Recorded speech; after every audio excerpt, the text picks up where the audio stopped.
You're listening to Community Voice PHL, an award-winning talk show that informs, engages, and inspires.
Oh, what's going on?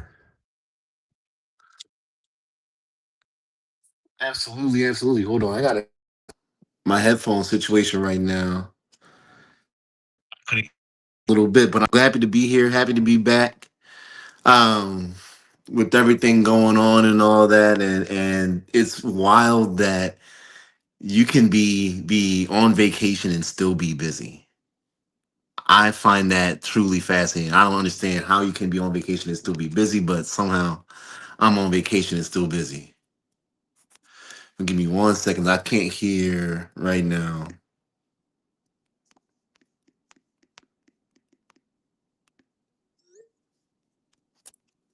Air, we've There we go. Yep. Hold on.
Garron, thanks for being on the show, good brother. Hey man, thanks for having me, man. Thanks for not following up on those threats that you gave me on the show. I appreciate it.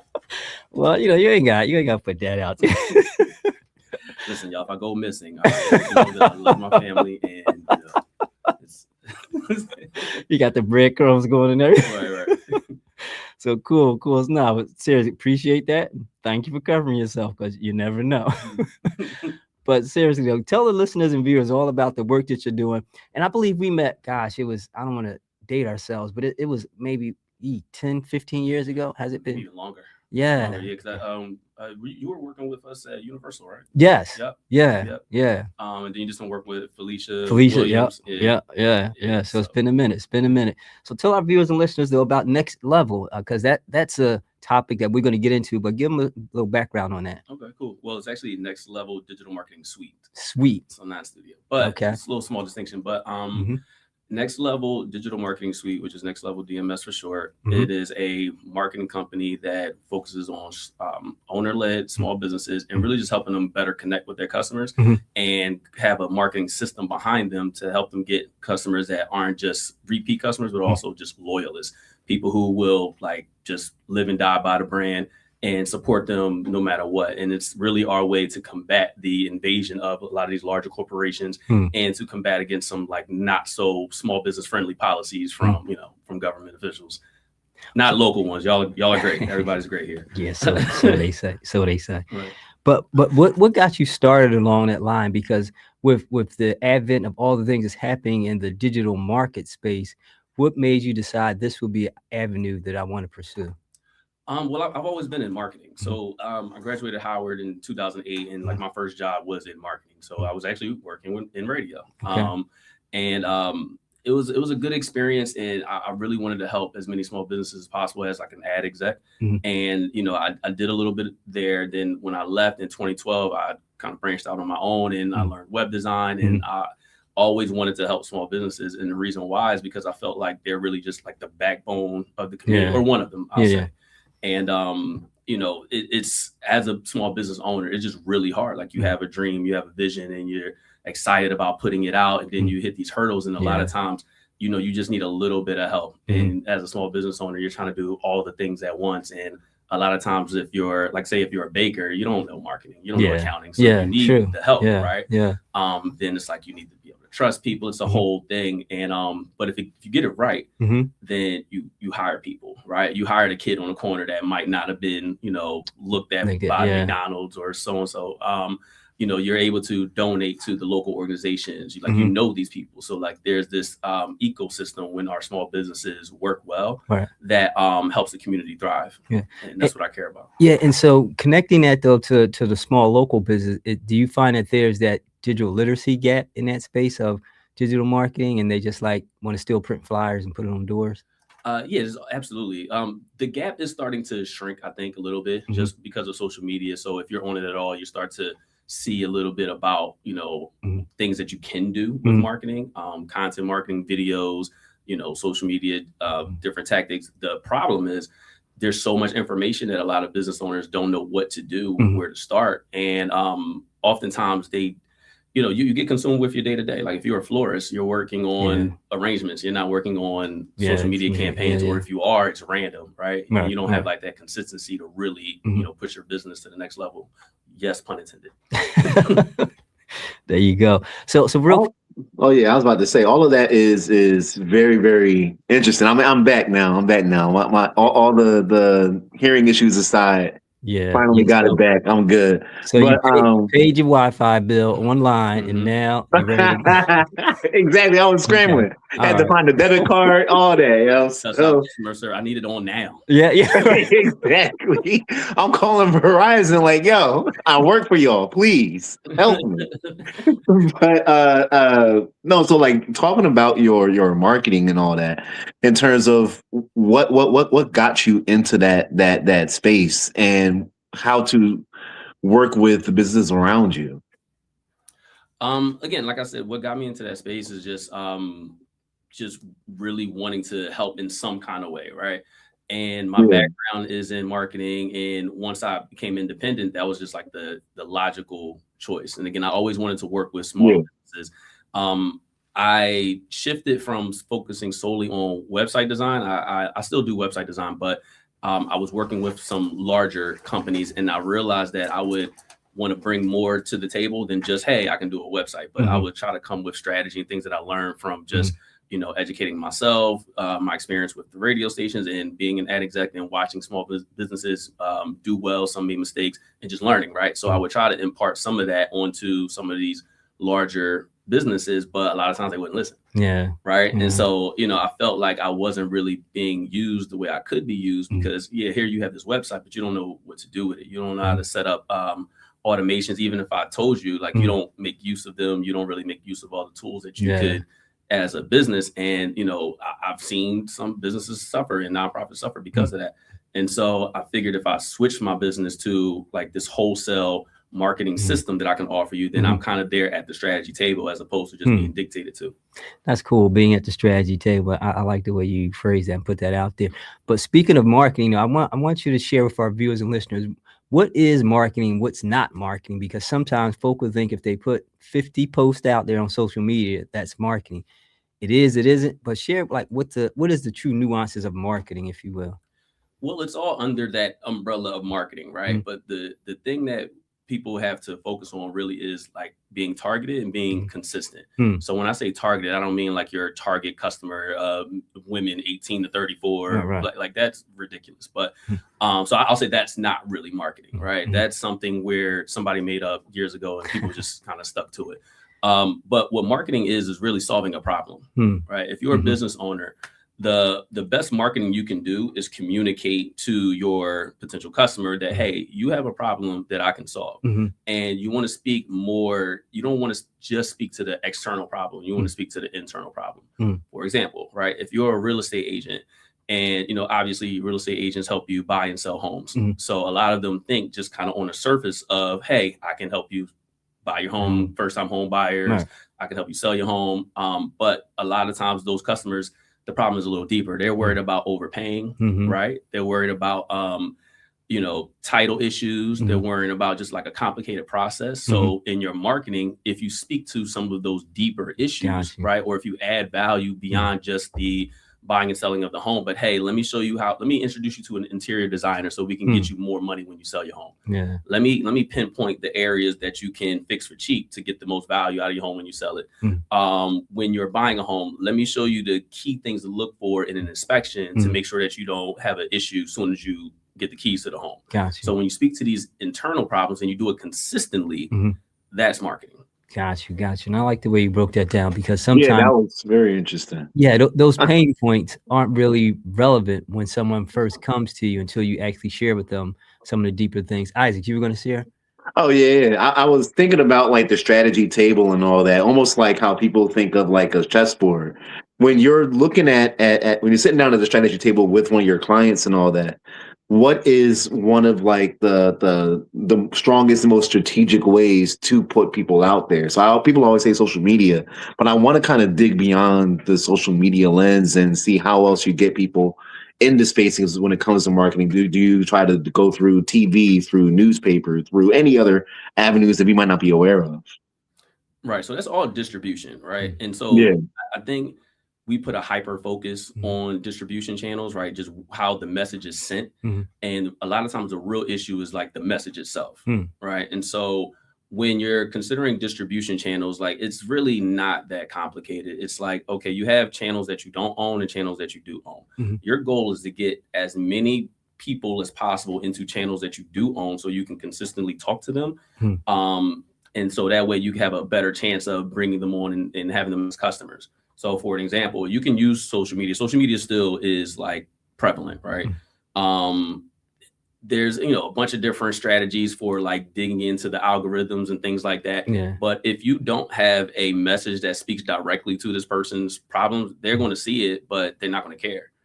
So, hyper focusing on the distribution, like that's secondary.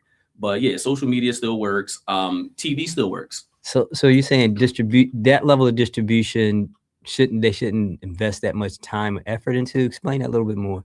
No, so you should, but I'm saying as far as like what comes first. Okay. A lot of people will think like, okay, we need to have a social media campaign. That's their train of thinking. We need a social media campaign. Here are these trending things. Here's what's trending on TikTok. Let's do our version of that. Gotcha. That's backwards. That you should focus on, okay, who are customers? What are their real problems? What are their internal problems? What are we solving? And how are we solving that in the best way possible? Right. And so focusing the customer as like the hero of the story is what you should be doing, in positioning yourself as like the Morpheus figure, right? The one who guides the hero through to the win. Yeah.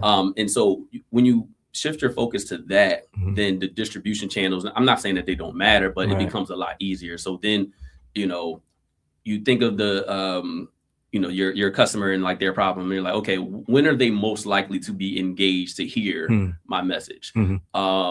Should you talk about if you're a law firm and you're talking about accidental death, should you play that on during the Super Bowl? Maybe. Right. I get what you're saying. Yeah. But it's like, you know, maybe they're not ready to hear that while watching the Super Bowl halftime show. You understand what I'm saying? So like, once you get to the message, then the distribution channels become a little bit more clear as to like when we should send things, where we should send things, and so forth.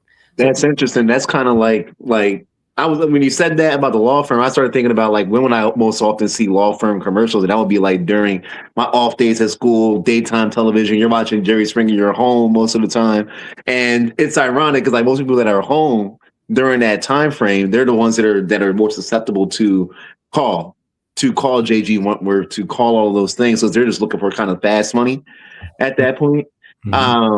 And versus beer commercials during the Super Bowl and all that. So there's time frames and selections for all of those things. Right. But it sounds like you're also digging way more into the strategy and like kind of like who you are before the distribution. Right. You're digging into who everybody is. Yep, absolutely. And let me add to that. With distribution, one of the most underrated distribution channels is just collaborations. So if you are a personal injury lawyer, like it would make sense to partner with an auto body shop, right? Cars banged up, you know. If you're just tuning in, you're listening to WPPMLP Philadelphia, community voice radio talk show that informs, engages, and inspires. Yeah, if your car is banged up, and like I would have ads or some kind of pamphlet or some kind of like information on site at the auto body shop. Hey, your neck feeling a little cranky right now after you done got your car fixed. Hey, come see me. Come talk to me as the personal injury lawyer, right? So that's just like a small example of like really distribution channels that people don't even consider. Just working with other businesses where you guys can partnership. You have a complimentary service that you can offer, and so the customers here now get to see what you're doing over here. So Philadelphia and most major cities have quite a few entrepreneurs, local businesses that often struggle in their expansion and their sustainability. And what you just mentioned in the conversation we're having, talk to the need for those small businesses to understand what you're, sharing, and how can they really, put that into action, because sometimes small businesses don't have the social capital and or even financial capital to put those things into play. I would challenge that. There's a lot of resources out there. Okay. Right. There's a lot of resources out there. There are a lot of organizations that allow business owners to meet each other. But also, if you're a business owner and you're in a business district, like get to know your neighbors. Get to know your neighbors. Get to know the resources that you can access, that you can use, whether that be grants or affordable loans. But also, just don't be afraid to work with people. A lot of small business owners, they kind of work in silos, and they think like, okay, I got to figure this out by myself. You don't have to figure it out by yourself. Right. That's what I was alluding to, because you mentioned, one of the greatest distributors was collaboration. You mentioned, and I thought that right there is a great game-changing idea, because if we realize that can be a way of, having another level of distribution as opposed to the silos that you mentioned, that will open up, I think, some opportunities for local businesses. And that's why I asked you about that, because some local businesses are myopic in that approach. Right. And honestly, that's a microcosm of a bigger thing, especially with our communities, right? Like if you are going to attack a really big problem or a big enemy, what's one of the best ways to do it? Jump them. Joking, right? But seriously, like just working together. I get it. Working together is super important, and I think businesses should work together. I think that community members should work together. One of our biggest challenges is that we're so we're not unified enough to really put pressure on some of these decisions, some of these things that impact us, whether that be just as a business owner or just a community member. Yeah. And I know you were joking, but I do like the way that you said that, jump them, because as a community, we have to collaborate in order to take on some of these challenges that are in our community. We need to jump on those problems. So I get what you're saying. We're not advocating violence, but that idea of collaboration and jumping on these issues as a collective is a great thing. And I'm glad you brought that up. Can you bring up some of the best ways for businesses to get themselves out there in terms of collaboration? Because a lot of the time I feel like you guys are both saying about like people dig into themselves and they dig into how to solve the problems themselves and everything. How should people find collaborators? How should people find networking? How should people get themselves out there if they were seeking to do that? Well, I guess first is thinking of what should the collaboration look like, right? Like you got to be creative in that sense. So if I'm a restaurant, right, what's going to separate me from other restaurant owners, right? The food, yes, but the ambiance, yes, but I would invite local creatives. Like I would invite local creatives to have some level of showcase on days that may be a little slow, whether that be performing artists or visual artists, or even collaborating with like a youth serving nonprofit where on, Fridays maybe, or whatever day that makes sense, like 10% of your meals is going to support the local soccer team or the local, basketball team. These are things that like might not make initial financial sense, but the community kind of gravitates towards that. Like people are going to feel like, okay, we're in this together, and more people will support you if they know that you can, if they know that you're bringing more than just food to the table. Yeah. So is that like exposure impact as well? Does that factor into it? Yeah. It's two parts, right? It's exposure, but it's also value. You're adding value. As a small business owner, it's not enough anymore to just do what you do, quote unquote. Like you have to find ways to add more value. So when I gave the realtor example, yes, I'm going to help you buy or sell your home, but let me make sure that you're at ease during the process, right? Let me make sure that you understand and you fully are aware of everything that's going on in this process so that your stress levels are down during it, right? Buying a home is a stressful process.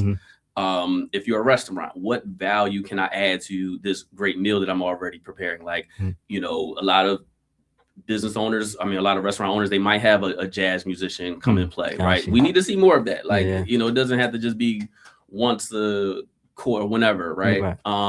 Working with a florist. So I'm spitballing right now. Like, I got you. On outside of just your regular flower holidays like Valentine's Day, Mother's Day, work with a florist to say, hey, if you're doing a reservation, you're making a reservation and it's date night, you check date night for your reservation. Like we should have like a bouquet where we could just hand out the flyers in a card for the florist. He dropping gems. Right. There's just different ways. So you're adding value and you're helping another business and vice versa. Right. So if I come for the flyers, I'm sorry, if I come for a bouquet of flowers at the florist, maybe I get a coupon or something for the restaurant, right? There's this collaboration that can happen that doesn't take much. And again, it's not so much just it's exposure, but it's also value. Like you didn't come into that florist thinking you were going to get a discounted meal at Booker's. I know. Y'all, he looked immediately to me. That was funny. So going back into like the strategy table, when you're sitting down with everybody, you're basically like their head coach in terms of developing their purpose as well as developing their strategies of execution for that purpose. Is that a fair assessment of what you got going on? Well, maybe not the purpose part. Like I might try to remind them of their purpose or ask them about it. You need to have one in order to really stick through this business. But going from there, just working with what they do well and making sure they can communicate it well. That's the biggest thing, is just starting with clarity and then consistency. So when you're working with a client for the first time or a client who's fairly new in establishing their business, is it a challenge in them developing that message to be marketed or no? No, not really. Not at all. Not for you, but do they have a hard time articulating what that message is, or are they just all over the board because they want to, just do it all? Most small businesses do have a problem because, again, They're thinking of the external problem. Mm-hmm. So I always go back to these same types of businesses as an example. But if you're a florist, you're like, okay, my busy days are Valentine's Day, Mother's Day, and then when a funeral pops up, Mm-hmm. right? You're not thinking of flowers in a way that like, okay, maybe flowers can be something that just nourishes relationships. It doesn't necessarily have to be intimate relationships, but it could be family relationships. It could be work relationships. So in your marketing, again, we're talking adding value, right? So I'm not just giving you flowers when you think you're supposed to have them, but you run a campaign and say, hey, if you and your spouse kind of act a little rocky, maybe we can do a monthly drop off. And maybe that could be at her job to get her coworkers jealous, right? You know, and then that also gets recurring revenue for the florist, right? And so like these kind of strategies aren't really difficult to come up with when you think from the perspective of the customer. When you think about it, like, okay, what do people buy flowers for, right? And so now how can we communicate that, and how can we get them in a mindset to do that more often? Can one client of yours or customer have multiple streams, multiple messages from their business, or do they have to really centralize their message and then broaden their collaboration?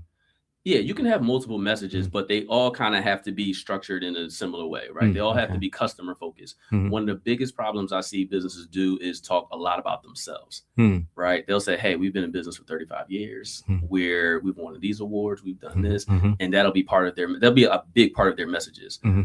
Or another thing that businesses do, especially now, is like they'll rely on influencer marketing as the marketing strategy, right? So influencer marketing is PR, right? It's helpful for a boom of attention, right? You get that boom of attention, but then once that fades, once that gets a little quiet, then what? You're not adding value. Then is it? No, it's like, but once the hype goes down, right? From the influencer marketing, then what? Like, why are we coming back? Right, that's what I mean. If the influencer marketing gets them hyped up about Jeff Jones, being around Jeff Jones, and then they get to Jeff Jones, and Jeff Jones not offering value, that's what I'm saying. No, so, even if they do, that's the thing that we often take for granted. Okay, right? Like Jeff Jones is the greatest thing ever, right? Thank God this influencer told me about Jeff Jones, right? But after a while, people get distracted, people get busy. Maybe Jerry Jones, not Jerry Jones is a bad example. Maybe Jack Jones, Philly, right? No, I'm Goldberg's all day. And he's also like not smart too, so remember that. But you know, if Jack Jones comes around and Jack Jones now has, you know, the hype behind him, then what happens to Jeff, right? So you have to just consistently deliver value, but also clarity as to like why you're coming here in the first place. It can't just be, you can't just use the influencer boom that you'll get, right, to just be the end all be all strategy. Like I give you an example, right?